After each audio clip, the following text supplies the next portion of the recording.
আমার ভাইরা, এমন কোন অত্যাধুনিক যন্ত্র নেই, এমন কোন শাস্তি নাই। ইসরায়েল কাফের বেঈমান মুশরিকরা মুসলমানদেরকে বোমা মারে নাই, কথা ঠিক কিনা? শিশু বাচ্চাদেরকে, হাজার হাজার শিশু বাচ্চাদেরকে হত্যা করেছে, যুবকদেরকে হত্যা করেছে, যুবতী বোনদেরকে হত্যা করেছে, তারা ধর্ষণের শিকার হয়েছে। এমনি করে আকাশ থেকে নিচ থেকে বিভিন্ন কায়দায় মুসলমানদেরকে তারা শহীদ করেছে, কথা ঠিক কিনা মুসলমান? আমার ভাইরা, কিন্তু গোটা পৃথিবীতে মুসলমানদের সংখ্যা একেবারে কম নয়, প্রায় 250 কোটি মুসলমান। কয় শত বলেন? 250 কোটি মুসলমান। মুসলমানদের রাষ্ট্র 57টি রাষ্ট্র, সৌদি আরব সহ মুসলমানরা যদি ফিলিস্তিনের পক্ষে এগিয়ে আসতো, ওই কাফেররা, ইসরায়েল কাফেররা মুসলমানদের উপর ইস্তিমরুলার মুসলমানদেরকে হত্যা করা তো দূরের কথা, মুসলমানদের দিকে তাকানো তারা সুযোগ পাইতো না, কথা ঠিক কিনা মুসলমান? কিন্তু তারা কথা বলছে, ওই কথায় কাজ হয় না। তার মানে কি? ইহুদি নাসারাদের সঙ্গে তাল মিলিয়ে তারা চলছে, কথা ঠিক কিনা? এ কথা বলেন না কেন মুসলমান? বাইতুল মাকদাস, জেরুজালেমে যে বাইতুল মাকদাস, এটা নবীদের তৈরি করে বাইতুল মাকদাস। আমার ভাইরা, আমাদের হৃদয় যেন ফেটে যায়। এই বাইতুল মাকদাসকে কাফেররা তালাবদ্ধ করে রেখেছে, কথা ঠিক কিনা? আমার ভাইরা, মুসলমানদের সেখানে রক্ত ঝরছে, রক্ত দিচ্ছে, কিন্তু আল্লাহর ঘরকে এমন ভালোবাসে মুসলমানেরা, আল্লাহর ঘর ছাড়া হতে চায় না, কথা ঠিক কিনা? তবে আল্লাহ তাআলা ডাইরেক্ট অ্যাকশন নিয়েছে, সুবহানাল্লাহ। কোন ক্যালিফোর্নিয়ার মতো, এই যে আমেরিকায় কয়েকদিন আগে লস অ্যাঞ্জেলেসে ক্যালিফোর্নিয়ার মতো যে আগুন জ্বললো, এমনি করে সেই কালো কুত্তা ইহুদি নাসারা ওই ইসরায়েলে আল্লাহ তাআলা ডাইরেক্ট অ্যাকশন নিচ্ছে। আল্লাহু আকবার বলেন। যে আগুন শুরু হয়েছে, এটা মানুষের জ্বালানো আগুন নয়, আল্লাহ তাআলা ডাইরেক্ট অ্যাকশন নিচ্ছে।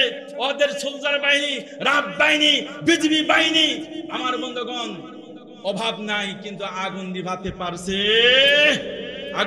পারছে ইনশাআল্লাহ। ওরাই পুরে সরকার হয়ে যাবে, গোটা পৃথিবীতে মুসলমানরা শাসন করবে ইনশাআল্লাহ। বাইতুল মাকদাস মুসলমানদের হাতে আসবে, কথা ঠিক কিনা?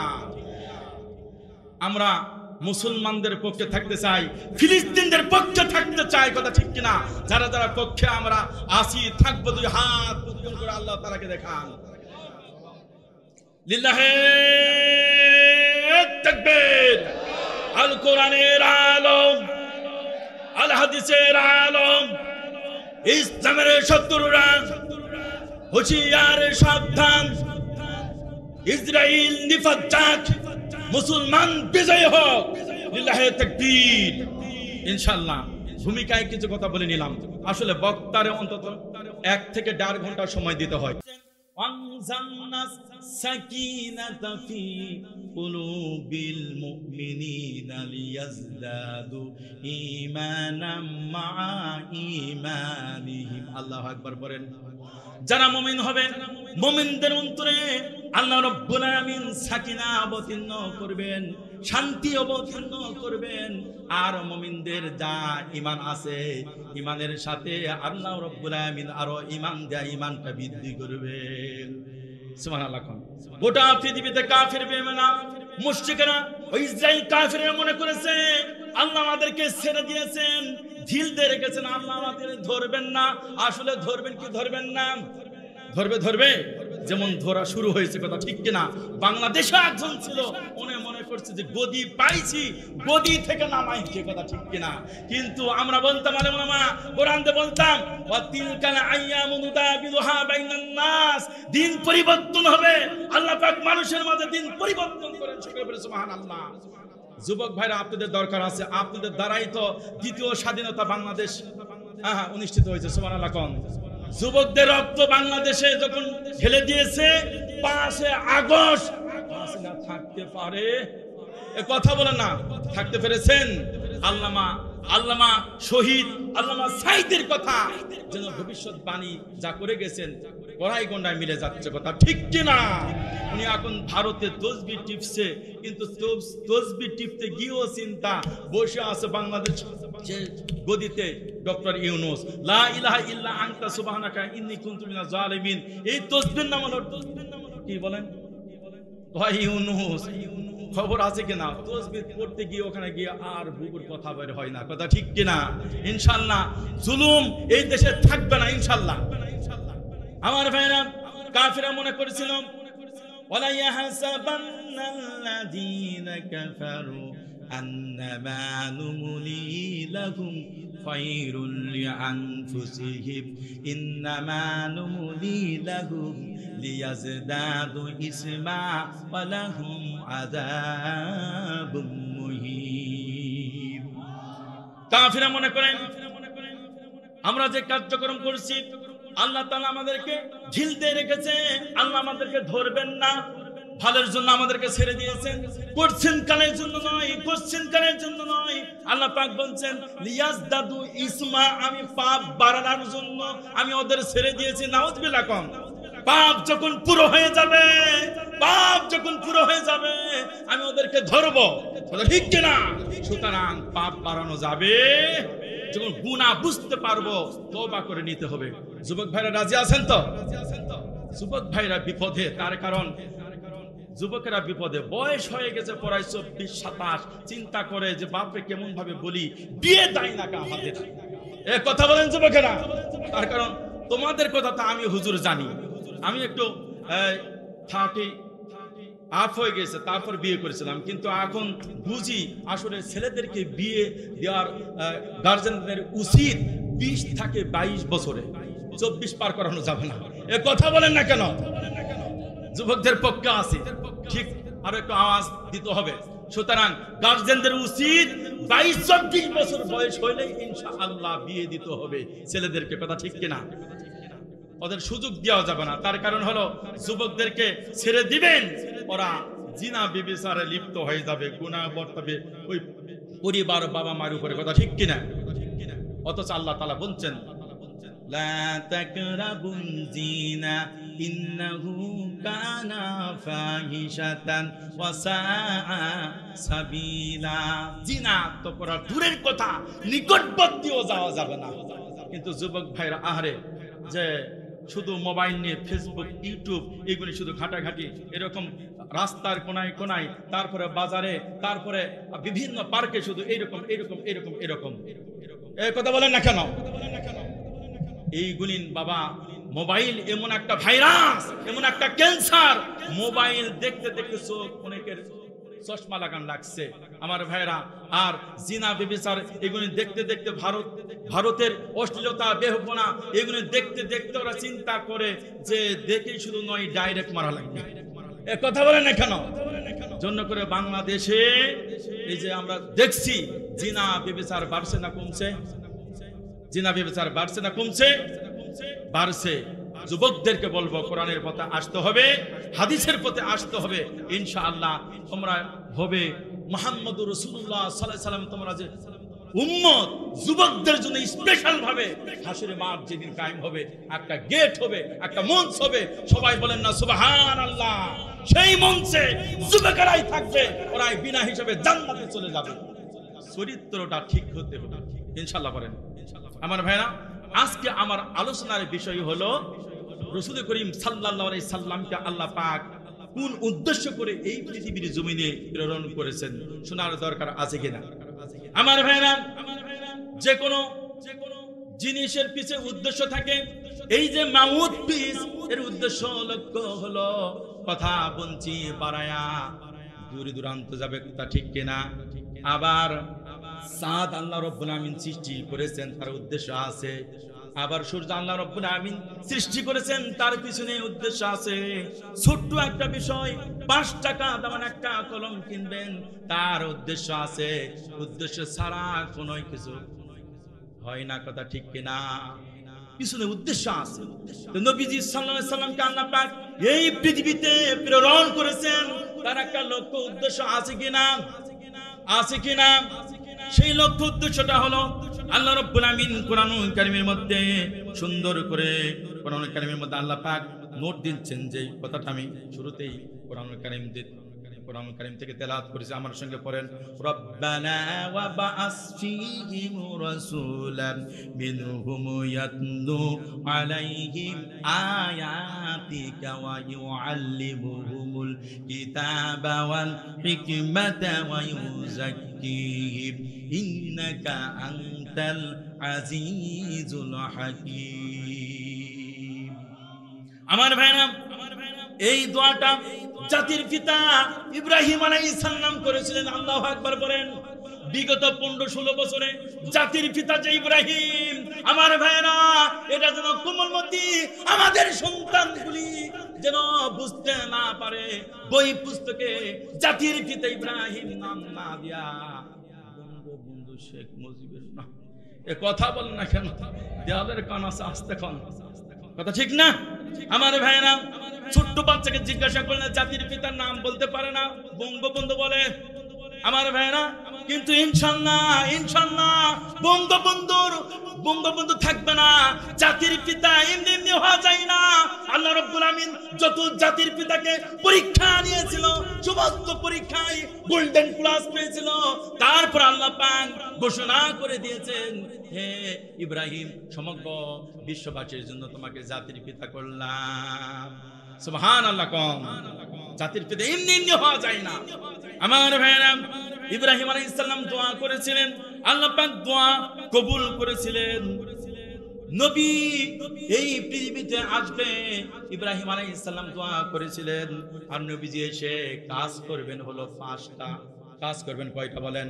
5টা। 1 নম্বর কাজ হলো ইয়াতুলু আলাইহিম আয়াতিকা। আল্লাহ পাক নবীকে প্রেরণ করেছেন তার জাতির লোকদের কাছে কোরআনুল কারীম কিতাব যেন তেলাওয়াত করে করে শোনাতে পারে। আর 2 নম্বর হলো ওয়া ইউআল্লিমুহুমুল কিতাবা, কিতাবের জ্ঞান যেন শিক্ষা দেয়। 3 নম্বর হলো ওয়াল হিকমা শব্দের অর্থ হলো জ্ঞান বিজ্ঞান যেন শিক্ষা দিতে পারে। আর 4র্থ নম্বর হলো ওয়া ইউযাক্কিহিম, মানুষদেরকে আল্লাহ তাআলার রাসূল যেন পবিত্র বানাতে পারে। সুবহানাল্লাহ। আমার ভাইরা, 4র্থ যে বলা হলো ওয়ায়ুযাক্কিহিম, মানুষদেরকে পবিত্র করবেন এই কিতাব দিয়া। কোন কিতাব দিয়া? কোরআনুল কারীম দিয়া। কোন কিতাব বলেন? কোরআনুল কারীম দিয়া পবিত্র করবেন। তাহলে মানুষদেরকে পবিত্র করতে হলে 1 নম্বর হলো তেলাওয়াত লাগবে কি লাগবে না বলেন? আওয়াজ দিতে হবে মুসলমান, তেলাওয়াত লাগবে কি লাগবে না? তেলাওয়াত লাগবে। 2 নম্বর হলো ওই আলিমুল কিতাব, কিতাবের জ্ঞান লাগবে। বলে হিকমা লাগবে। ওই জাকিম, তাহলে না মানুষটা কমপ্লিট তো শুদ্ধি হয়ে যাবে। সুবহানাল্লাহ। নবীজি বলছেন খায়রুকুম মান তাআল্লামাল কুরআনা ওয়া আল্লামা, নিজে কোরআন শিখো, অপরকে শিক্ষা দাও, তাহলে উত্তম হতে পারবা। শুধু তাই নয়, নবীজি আরো বলেছেন তাআল্লামুল ফারাইদা ওয়াল কুরআনা ওয়া আল্লিমুন নাসা ফাইন্নী মাকবুল। তাআল্লামুল ফারাইদা ওয়াল কুরআনা, ফরজ এবং কোরআন মাজিদকে শিক্ষা দাও, নিজেও শিক্ষা করো, কেননা আমি রাসূল চিরকাল বেঁচে থাকব না। বলেছেন কে? বিশ্ব নবী সাল্লাল্লাহু আলাইহি সাল্লাম। হাদিসের মধ্যে আরো বলা হয়েছে কোরআন অনুযায়ী আমল করলে আল্লাহ রাব্বুল আমিন জান্নাত দিবেন। সুবহানাল্লাহ। কোরআন অনুযায়ী আমল করলে আল্লাহ পাক কি দিবেন? জান্নাত দিবেন। নবীজি বলছেন আল কুরআনু শাবিউন মুশাব্বাউন ওয়া মাহিলুন মুসাদ্দাকুন মান জাআলাহু আমামাহু ওয়া দাউ ওয়া কাদাহু ইলান জান্নাত। কোরআন শাপানকারী হবে। কোরআনুল কারীমকে যারা সত্য হিসেবে জানবে, কোরআনুল কারীমকে যারা ধারক বাহক হিসেবে মানবে, কোরআনুল কারীমকে যারা সামনে রাখবে, ব্যক্তিগত জীবনে, পারিবারিক জীবনে, সামাজিক জীবনে, রাষ্ট্রের ক্ষেত্রে, আদালতে, ট্রাইব্যুনালে, কথা ঠিক কিনা, সুপ্রিম কোর্টে, সব জায়গায় কোরআনকে যারা সামনে রাখবে, কোরআন কারীম কি করবে? ওয়াকাদাহু ইলান জান্নাত, কোরআন কারীম তাকে সাপোর্ট করে জান্নাতের দিকে নিয়ে যাবে। আমার ভাইরা, আর বলা হচ্ছে ওমান জাআলাহু খালফাহু সাকাহু ইলান নার, আর কোরআনকে যারা পিছনে রাখবে, কোরআনকে যারা কি? কাফেররা তো কোরআন মানে না। অর্গে হলো পিছনে কি আর সামনে কি, কিন্তু মুসলমানেরা অনেক সময় কোরআন আমরা মানছি না, কথা ঠিক কিনা? মুসলমান শুধু নামধারী মুসলমান কোরআন মানছি নামাজে, হজে, যাকাতে, কিন্তু মুসলমান আল্লাহর দ্বীন প্রতিষ্ঠা করতে হবে। এই কোরআন দিয়া যেমন মসজিদ চলে, এই কোরআন দিয়া পার্লামেন্ট চালাতে হবে। মুসলমান ধারে কাছেও নাই, কথা ঠিক কিনা? আমার ভাইরা, মুসলমানদেরকে বোঝানো হয় যে ভাইরা আপনি নামাজ পড়েন, রোজা রাখেন, হজ করে আসলেন, আবার ওমরা নিয়ত করেছেন, কিন্তু আগামী দিনের সংসদ কোরআনে হোক শান্তি না। হুজুর তখন মনটা খারাপ হয়, হুজুর 14 গোষ্ঠী ধরে তো ওই দলের আমরা করিমি, এটা ঠিক কিনা? আরে ভাই, মক্কার কাফেরদেরকে যখন বলা হতো, কি বলা হতো? وَإِذَا قِيلَ لَهُمُ اتَّبِعُوا مَا أَنزَلَ اللَّهُ, ওই মক্কার কাফেরদেরকে যখন বলা হতো যে আল্লাহর পক্ষ থেকে যা এসেছে মেনে নাও, ওরা বলতো قَالُوا بَلْ نَتَّبِعُ مَا أَلْفَيْنَا عَلَيْهِ آبَاءَنَا, ওই মক্কার কাফেররা জবাব শুনে দিত যে আমরা বাপ দাদা থেকে টাকা দল করে আসতেছি, যে ধর্মে পেয়েছি ওই ধর্ম কর্মই তো আমরা করছি। হ্যাঁ, আল্লাহ পাক জবাব শুনে দিচ্ছেন, আওয়ালাউ কানা আবাউহুম লা ইয়াকিলুনা শাইআন ওয়ালা ইয়াহতাদুন। ও নবী, ওই মক্কার কাফেরদেরকে বলে দাও, বাপ দাদারা যদি দিন না বোঝে, সঠিক রাস্তা না চিনে, হেদায়েতের উপর যদি না প্রতিষ্ঠিত থাকে, তবু কি ওদেরকে মানবে নাকি? মানা যাবে? কাফেররা ওরা মানতে পারে। মুসলমানদেরকে যখন বলা হয়, ওরা বাপ দাদার দিকে নিয়ে যায়, হুজুর সত্য বুঝি বাপ দাদা থেকে তো একটা দল করে আসতেছি, কথা ঠিক কিনা? তাহলে বুঝা গেল ওরা মক্কার কাফের আর আমরা হলো বাংলাদেশের কাফের। পার্থক্য শুধু বাংলাদেশ আর মক্কা, কথা ঠিক কিনা? আল্লাহ রাব্বুল আলামিন আমাদের দৃষ্টান্ত এরকম ভাবে দিচ্ছেন, وَمَثَلُ الَّذِينَ كَفَرُوا كَمَثَلِ الَّذِي يَنْعِقُ بِمَا لَا يَسْمَعُ إِلَّا دُعَاءً وَنِدَاءً صُمٌّ بُكْمٌ عُمْيٌ فَهُمْ لَا يَعْقِلُونَ। সুবহানাল্লাহ। আমার ভাইরা, আল্লাহ রাব্বুল আলামিন एग्जांपल কত চমৎকার করে দিচ্ছেন। নবী ওদের দৃষ্টান্ত হলো, ওদের উদাহরণ হলো ওই গরুর মতো, ওই পশুর মতো যে চারণভূমিতে যখন রাখে না তাদের গরু ছাগল নিয়ে চারণভূমিতে চড়াতে যায়, সন্ধ্যা যখন ঘনিয়ে আসে তখন গরু ছাগলকে ডাকে, গরু ছাগল ওই রাখালের ডাক ছাড়া কিছুই বোঝে না। ওই মক্কার কাফেরদের দৃষ্টান্ত হলো, ওদেরকে দিনের দাওয়াত যতই দাও ওরা শুনবে না। ওরা কি? সুম্মুম বুকমুন উমাইয়ুন ফাহুম লা ইয়াকিলুন। ওরাই হলো বধির, ওরাই হলো বোবা, ওরাই হলো অন্ধ। আসল কথা হলো ওরা বধির নয়। বধির কারে বলে? কানে শোনে না তারকেই তো বধির বলা হয়, কথা ঠিক কিনা? আবার অন্ধ বলা হয় যারা চোখে দেখে না, ওদেরকে অন্ধ বলা হয়, কথা ঠিক কিনা? আর বোবা বলা হয় যারা কথা বলতে পারে না, তাদেরকে তো বোবা বলা হয়, কথা ঠিক কিনা? কিন্তু তারা কথা শুনতে পায় না এমনটি নয়, সব কথা শুনে, কিন্তু কোরআনের কথা তারা শুনতে পায় না, শুনে না শোনার ভান করে, কথা ঠিক কিনা? সব কথা বোঝে, সব কথা বলতে পারে, কিন্তু মঞ্চে গিয়ে হক কথা ওদের মুখ দিয়ে বের হয় না, কথা ঠিক কিনা? যদিও বের হয় কিন্তু তারা পালন করে না, কথা ঠিক কিনা? আমার ভাইরা, সব কথা তারা শুনতে পায় কিন্তু কোরআনের কথা তারা শোনে না। এই জন্য তাদেরকে বলা হয়েছে তারা বধির, তারা শোনে না। কথা বুঝে আসলো? আল্লাহ পাক আরো পরিষ্কার করছেন, ওয়া ইন্নাহা লাতা'মাল আবসারু ওয়ালাকিন তা'মাল কুলুবুল্লাতী ফিস সুদূর। আল্লাহু আকবার, জোরে বলেন না। আল্লাহু আকবার বলতে গিয়ে স্ট্রোক করে যদি মারা যান, সরাসরি জান্নাতে লাশটা। সুবহানাল্লাহ। আল্লাহু আকবার বলেন। আল্লাহ পাক বলছেন, ওয়া ইন্নাহা লাতা'মাল আবসারু ওয়ালাকিন তা'মাল কুলুবুল্লাতী ফিস সুদূর। আসল কথা হলো ওরা অন্ধত্ব নয়, অন্ধ ওরাই নয়, কিন্তু বুকের ভিতরে যে কলব আছে এটা অন্ধ হয়ে গেছে। কথা বুঝে আসছে? সুতরাং কলব হলো আসল জিনিস। এই কলব দিয়ে বুঝতে হবে আল্লাহরে, এই কলব দিয়ে বুঝতে হবে আল্লাহর দ্বীনকে। যা গবেষণা করবেন এই কলব দিয়ে, কথা ঠিক কিনা? এই জন্য যারা কোরআন বোঝার চেষ্টা করবে না, কোরআন জমিনে প্রতিষ্ঠা করার জন্য তারা চেষ্টা করবে না, আমার ভাইরা এরা যদি জাহান্নামী হয়ে যায়, আর জাহান্নাম দাও দাও করা আগুনের নাম, কথা ঠিক কিনা? এমন কোন আযাব নাই জাহান্নামে নাই, কথা ঠিক কিনা? দাও দাও করা আযাবের নাম জাহান্নাম। কোন মানুষকে জাহান্নামে ফেলে দেওয়ার সঙ্গে সঙ্গে এমন ভাবে আগুন লাগবে, এমন ভাবে পুড়বে, পুড়তে পুড়তে কলব পর্যন্ত, অন্তরকরণ পর্যন্ত গিয়ে ঠেকবে।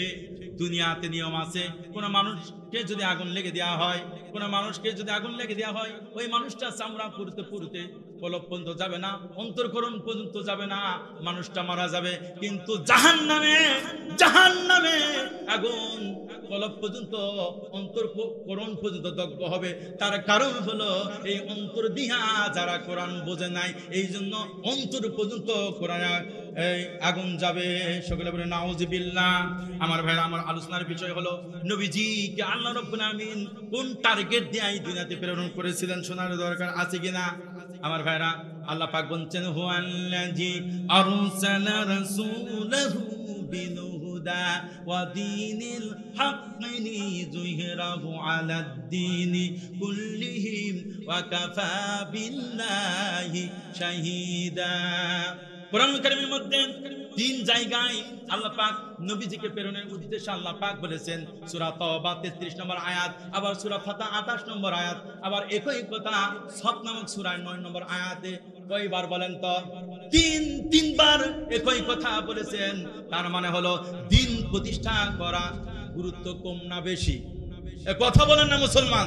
দিন وما وصينا به إبراهيم وموسى وعيسى أن أقيموا الدين ولا تتفرقوا فيه كبر على المشركين ما تدعوهم إليه الله يجتبي إليه ما يشاء ويهدي إليه ما ينيب। আল্লাহ পাক বলছেন শারা আলাকুম মিনাদ দ্বীন, দ্বীনকে তোমাদের জন্য নির্ধারণ করে দিয়েছি। যেমন করে হে নবী যেমন ভাবে দ্বীন দিয়েছিলাম নূহ আলাইহিস সালামকে, এমনি করে তোমাকে একইভাবে দ্বীন দিলাম যেমনি করে দিয়েছিলাম ইব্রাহিম ওয়া মূসা ওয়া ঈসা, ইব্রাহিম এবং মূসা ঈসাকে, যাতে করে আনাকিমুদ্দিনা ওয়ালা তাতাফাররাকু ফি, দ্বীন যেন প্রতিষ্ঠা করতে পারে, কোন দ্বীনের ব্যাপারে, প্রতিষ্ঠার ব্যাপারে মতানৈক্য চলবে না। বলেছেন কে? লিল্লাহি তাকবীর। আল কোরআনের আলম, আল হাদিসের আলম। অনেকেই মনে করেছেন, যুব সমাজ এখনো দাঁড়ায় দাঁড়ায় চিন্তা করেছেন, ইতিমের মতো দাঁড়ায় আছেন যে আমরা তো আসছি আসিফ হুজুরের জন্য, আসিফ হুজুর আসলো কিনা। বাবারে, আসিফ হুজুর সন্ধ্যার পর এই জয়পুরহাটে হোটেলে অবস্থান করেছেন, সময় মতো হাজির হবে। কি ওয়াজ কি আপনার কোরআন হাদিসের বাইরে যাচ্ছে নাকি? কথা বলেন না কেন? আর আধা ঘন্টা যারা চান ওয়াজ শুরু, তারা 2 হাত উঁচু করে আল্লাহকে দেখান। আসিফ হুজুরের পক্ষে যারা আছেন দরকার নেই। লিল্লাহি তাকবীর, লিল্লাহি তাকবীর। সমস্ত নবীদের মূল টার্গেট ছিল দ্বীন প্রতিষ্ঠা করা, কোনো মতভেদ করা যাবে। আমার ভাইরা, দ্বীনের অর্থ হলো 5টা বলার সুযোগ নাই। 1 নম্বর অর্থ হলো দ্বীন মানে ইসলাম। দ্বীন মানে কি? ইন্নাদ-দীনা ইনদাল্লাহিল ইসলাম। ইসলামের দিকে, ইসলামকে সাপোর্ট দিতে হবে। ইসলামকে প্রতিষ্ঠা করার জন্য জান মান সব কিছু উজাড় করে দিতে হবে মুসলমান। কথা ঠিক কিনা? আমার ভাইরা, খিলাফতের দায়িত্ব অর্পণ করার জন্য আল্লাহ পাক নবীকে যুগে যুগে প্রেরণ করেছেন। নবী নাই, রাসূল নাই, এই দায়িত্ব হলো আমাদের কাঁধে এসেছে। কথা ঠিক কিনা? সৃষ্টির একেবারে শুরুতে, সৃষ্টির ইতিহাস, মানুষ সৃষ্টির ইতিহাসের একেবারে শুরুতে আপনাদেরকে যে প্রশ্ন করি, মানুষের মূল সৃষ্টির ইতিহাস কি? যারা কোরআন জানেন তারা বলবেন, ইযকানা রাব্বুকা লিল মালাইকাতি ইন্নী জাইলুন ফিল আরদি খলিফা। আল্লাহু আকবার কোন। আমার ভাইরা, মানুষ সৃষ্টির শুরুতে ফেরেশতাদেরকে নিয়ে আল্লাহ পাক বৈঠক দিয়েছিলেন। এই বৈঠকে ফেরেশতাদেরকে বলছেন যে ইযকানা রাব্বুকা লিল মালাইকাতি ইন্নী জাইলুন ফিল আরদি খলিফা, আমি জমিনে খলিফা সৃষ্টি করতে চাই। এখানে আরবি যারা বুঝেন, আলেম ওলামা যারা আছেন তারা বুঝবেন, ইন্নী জাইলুন ফিল আরদি খলিফা, আল্লাহ পাক বলতে পারতেন ইন্নী জাইলুন ফিল আরদিন নাস, বলতে পারতেন নাস মানুষের কথা বলতে পারতেন, আবার ইন্নী জাইলুন ফিল আরদি ইনসান বলতে পারতেন।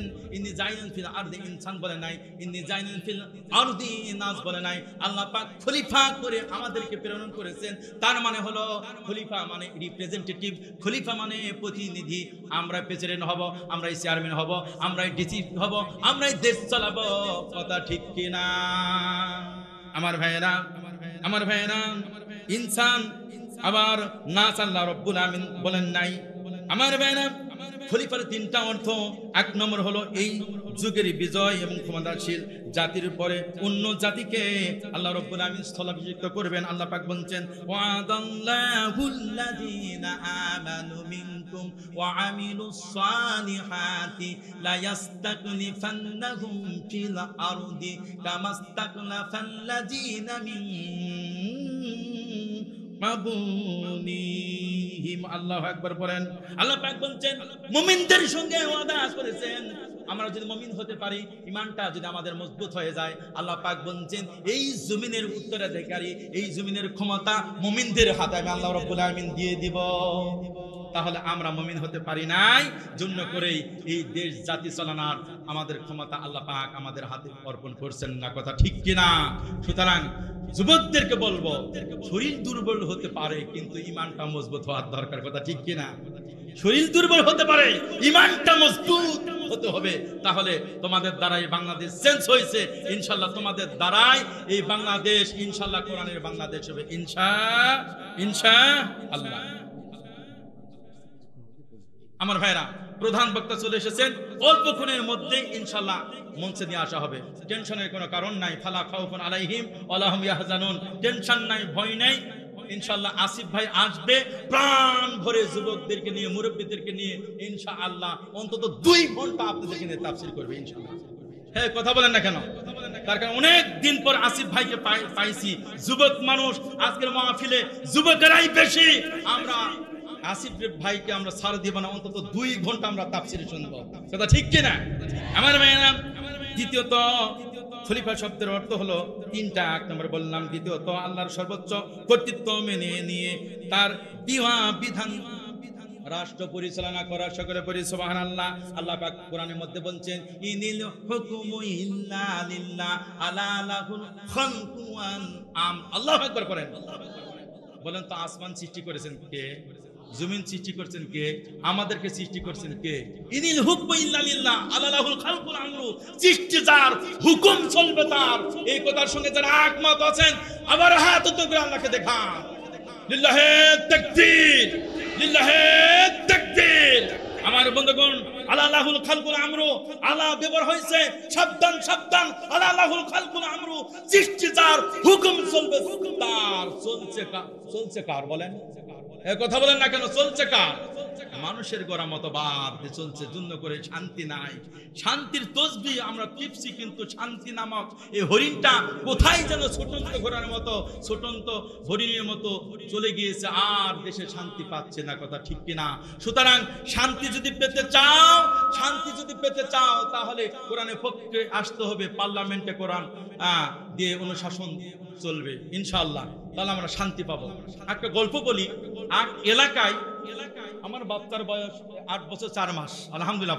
পিচ্ছি একটা আছে 2 বছর 4 মাস, নাম রাখছে আব্দুল মাহাদি সাইদি। সুবহানাল্লাহ। এখন এক সাইদি বিদায় হয়ে যাবে, লক্ষ সাইদি এদেশে পয়দা হবে ইনশাআল্লাহ। তো পিচ্ছি আমার বাচ্চা আব্দুল মাহাদি সাইদি একেবারে ছোট্ট, বাবাকে বাবা বলে ডাকতে পারে, মাকে মা বলে ডাকতে পারে। আমার বাচ্চার মতো একটা সন্তান। এই এলাকার নাম কি? সালাইপুর। সালাইপুর থেকে মা বাচ্চাকে রেখে পার্শ্বে জরুরত ছাড়তে গিয়েছে, বাচ্চা যেন হেরে গেছে। মায়ের টেনশন হবে কিনা বলেন? কাটাকাটি করবে কিনা? মা কাঁদছে। তারপর এই মাকে বোঝানোর জন্য আরো 2-4-10টা মা আসছে যে কাঁদছেন কেন? আমার বাচ্চা হারাই গেছে। শুধু কাঁদে আর কাঁদে, কাঁদে আর কাঁদে। অনেকে আসছে, তারা না বুঝে তারাও কাঁদে। পাবলিক তো আমার ভাইনা, তো এরকম ভাবে সকলে কাঁদছে আর কাঁদছে, বাচ্চা খুঁজে খুঁজে পাচ্ছে না। আমার বন্ধুগণ, 80 বছরে একজন বৃদ্ধা মহিলা আসে, বলছে কাঁদছো কেন? বাচ্চা হারাইছে। তো বাচ্চাকে খোঁজো, তার কারণ বাচ্চা খুঁজে মায়ের কোলে না দেওয়া পর্যন্ত কি মা কি থামবে কাঁদা? বলেন, যে কান্না যদি থামাতে হয় বাচ্চার মাকে খোঁজো, বাচ্চাকে খোঁজো, খুঁজে বাচ্চার মায়ের কোলে সন্তানটা দিয়ে দাও। সকলে বলে সুবহানাল্লাহ। এইবার বৃদ্ধা মহিলা এই পরামর্শ সকলে না কেঁদে সকলে খুঁজতে লাগলো। খুঁজতে খুঁজতে খুঁজতে খুঁজতে আমার বন্ধুগণ এই বাচ্চারা পাওয়া গেল। বাচ্চাকে নিয়ে এসে বাচ্চার মায়ে বলে দেওয়া হলো। সেকেন্ডের মধ্যে কান্নার আওয়াজ থেমে গেল। সকলে বলে সুবহানাল্লাহ।